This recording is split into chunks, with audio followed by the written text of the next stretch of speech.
Are player characters mad? Welcome to my channel. I focus on tabletop role-playing games, video games, and science fiction. The fifth edition gives some definitions for indefinite madness, which is viewed as a character flaw that persists until dispelled. This is on the SRD, and it's also on page 260 of the Dungeon Master's Guide. But when you read them, the question is, don't all the characters have one or more of these flaws? Just taking a look at the first one. Being drunk keeps me insane. How many characters have you played with where someone decides to play someone who is always drunk? I have had that, and I mean, it's just a character trait that they choose to play. The next one is, I keep whatever I find. What's the other phrase is that whatever's not nailed down is mine, and whatever I can pry up is not nailed down. So, they go through and they take everything they can lay their hands on, which is standard practice if you're going through a dungeon. You figure out what you can pack and what you can't pack, what's too big to get through the door. You pack everything up, and that's why people want portable holds, so they can stuff everything in it and take it with them. I try to become more like someone else I know, adopting his or her style of dress, mannerism, and name. Okay, that one's a little odd. Now you're playing the doppelganger or whatever.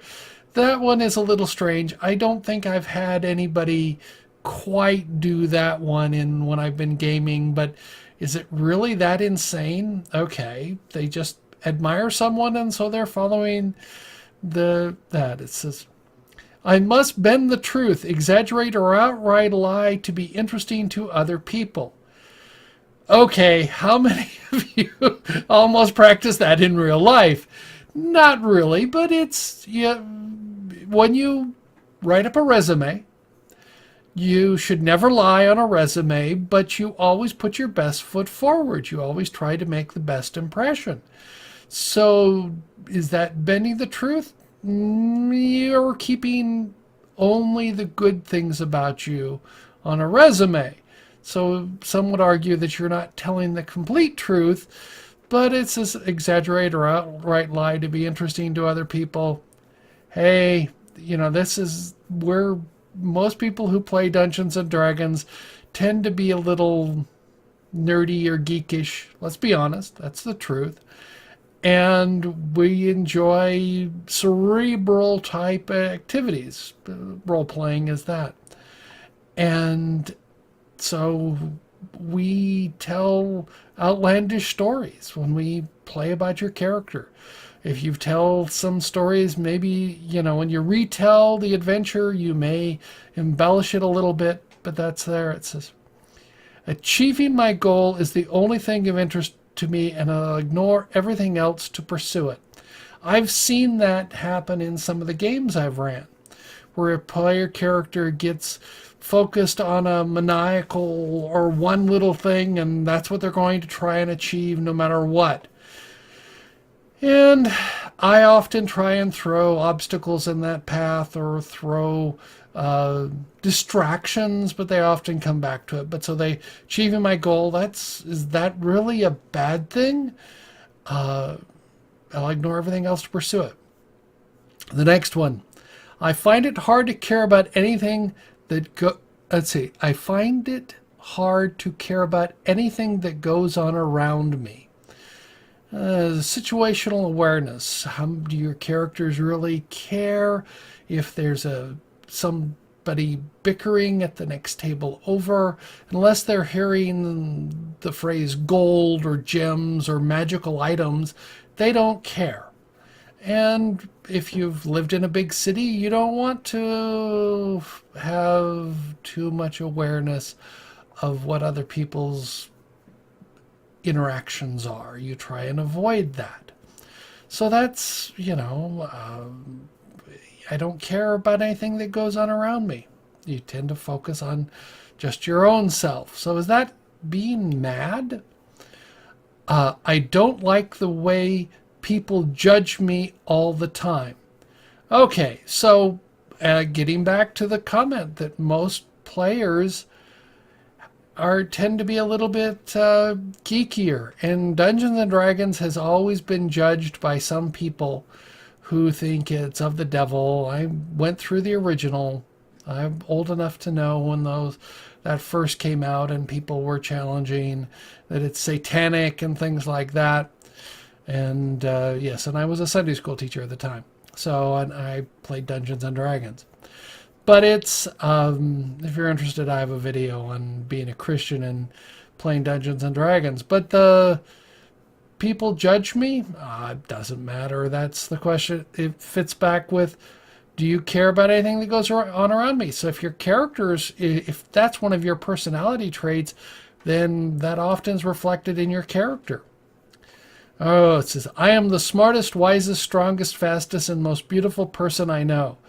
Maybe not all of those, but what happens is your character often play that way. That's why it's a fantasy game, because you role play something that you're not. I am convinced that powerful enemies are hunting me, and their agents are everywhere I go. I'm sure they're watching me all the time. Sort of paranoia, but is it paranoia if they really are out to get you? In the worlds that I've created, that statement is probably true of all the player characters, that they're being watched, that there's things going on. So why is that, is it wrong to be paranoid that things are out to get you when they are? It's there is only one person I can trust, and I only can see this special friend. And this is someone that you talk to.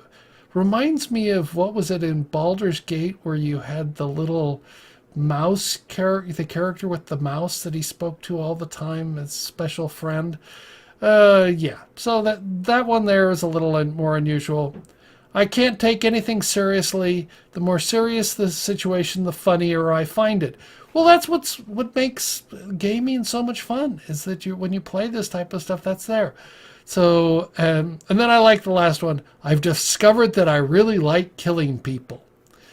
Well, I mean, that's the combat in the game. So the question is do you ever see characters that aren't mad by this definition? They have one of these.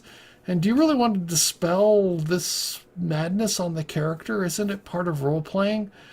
I find this sort of a strange set of rules. These are character quirks that are common in most of the characters, even without being a curse or whatever. Thank you. I look forward to learning what you think about this video. Let me know in the comments below. I appreciate all your comments. If you like the video, give me a thumbs up, or there's also the thumbs down button. If you're new here and would like to subscribe, you can click on the icon on the left, or there are some links to some content on the right.